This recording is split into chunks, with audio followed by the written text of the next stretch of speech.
What's good, YouTube? We have another one of these for you, and I have a definitive topic as well this time. But just first things first, I might as well just say really good session, as is pretty usual for me. I don't tend to have that many really poor sessions. They're few and far between. So that's a good thing, right? But yeah, really decent session.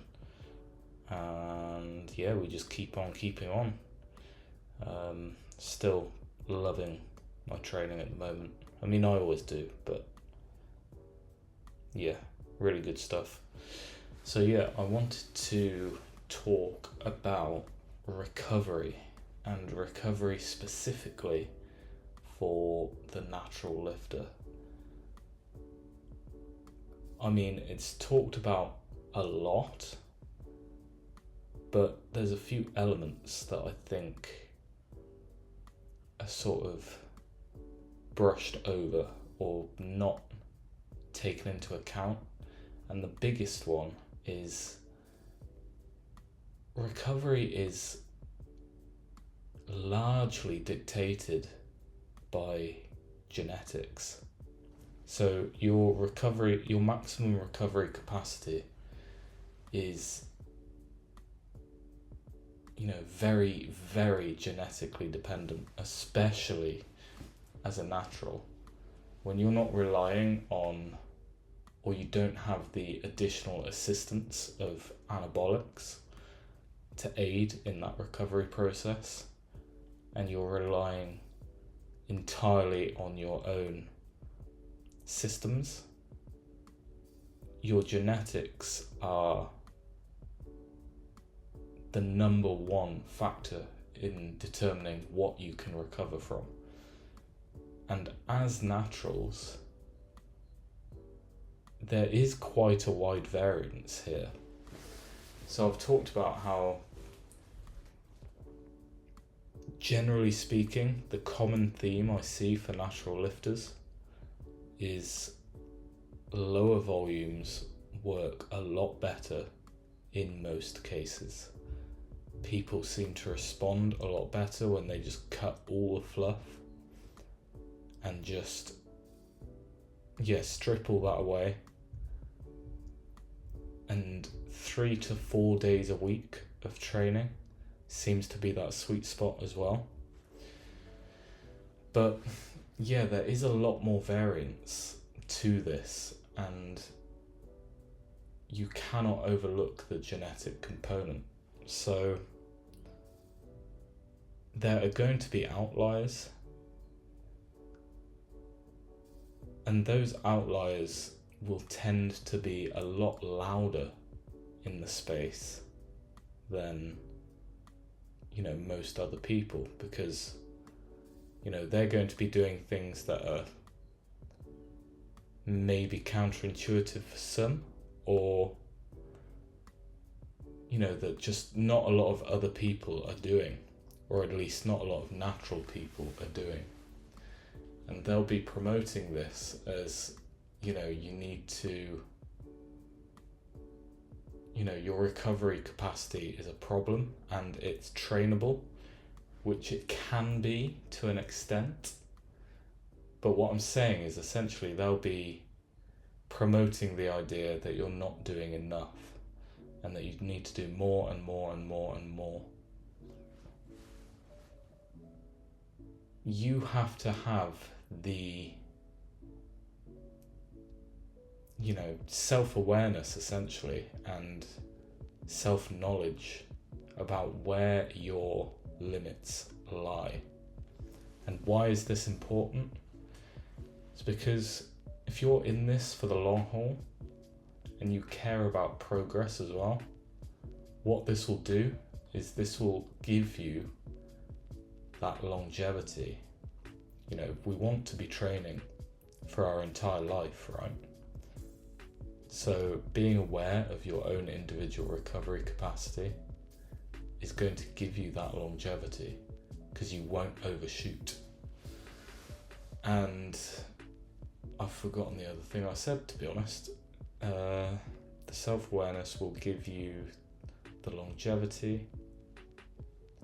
Yeah, and it will also stop you from falling prey to, the people who are promoting that you need to do more. Oh, it was progress I was on about. Sorry. My mind went all over the place. Yeah, the other factor is you're going to make better progress when you're aware of your recovery limits, because by exceeding your recovery limits, you're going to end up having to detrain or deload or just take time off, and that's going to hinder your overall rate of development. And I've done this again and again and again. And my recovery capacity, I would argue, for weight training specifically, is probably actually a little bit lower than what would be considered average. And this is why I don't believe in the whole it's trainable thing, because my cardiovascular system is, I don't want to say elite because that would be disingenuous, but it's advanced, right? It's up there. It's very, very, very good, and it's very, very efficient. And I can do a lot of cardio and recover. So you'd imagine that recovery capacity translates to weight training. And it just doesn't. So, I've done the experimentation here. I've tried to build my recovery capacity like so many people tell you is possible. And like I say, to an extent it is. If you're a rank novice and you're, unathletic, or you're just new to any sort of training, then yes, your recovery capacity will get better over time. But there is a ceiling, and this is entirely individual. So how do you figure out where your limits are? Essentially, what I'd recommend is start low. So in this case, like I say, 2 to 4 days a week training with 1, maybe 2 sets per exercise, and gradually build up from there, and pay attention to things like your sleep, your mental wherewithal. So by that I mean, like, you hear people talk about brain fog. If you're not, compos mentis during the day and you feel like you're in a bit of a fugue state, that is going to be indicative of under recovery. So if you're under recovered, your sleep will be disrupted, you'll get brain fog, and also your gym performance will very likely take a hit. So if your numbers start to go down consistently for like 2, 3, 4 sessions in a row, then this is obviously a recovery issue and you need to pull back. How you pull back, again, is up to you. You can do that in a myriad of ways. You can pull back on the training frequency, you can pull back on the set volume per exercise that you're doing. You can, if you're able to get more sleep, then sure, do it, but that's going to have a smaller impact than just doing less in the gym. So yeah, you start low and slowly work your way up over weeks and months, and find where those barriers are. And that's just a very useful thing to know. But that doesn't mean that you then have to be right on the verge of those barriers in your training.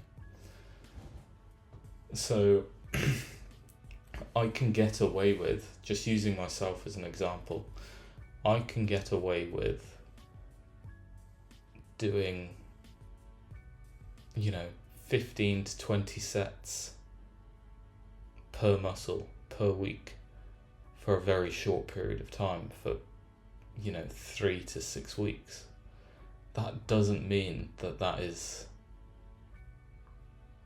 the best thing for me to do. I've found that actually being right at the back end of your recovery capacity, so doing the bare minimum to make progress, is almost always better. And I also disagree with the idea that you have to then build up the amount of work you're doing over a number of weeks and then deload, the whole periodization thing. So yeah, find your minimums, find your maximums, and 99% of the time make sure you're basically training within close proximity to your minimum recovery, because this is what's going to be best for both longevity and progress. Now, that was sort of a really long-winded yap, and I sort of went all over the place. It wasn't these aren't scripted or anything, so yeah, like I said, I just sort of went all over the place there. Hopefully it was coherent and you can make some sort of sense of it, but if I can be concise about it, I'd say that would be the closing statement, is find your minimums, find your maximums, and work much closer to your minimum than your maximum for most, if not all, of your training. And by doing so, you will maximize your longevity. Your body will thank you. You won't have any recovery issues, and your progress will be as good as it possibly could be. Doing more will not facilitate more progress. A large majority of cases, staying in that close proximity to your minimum is going to be much better.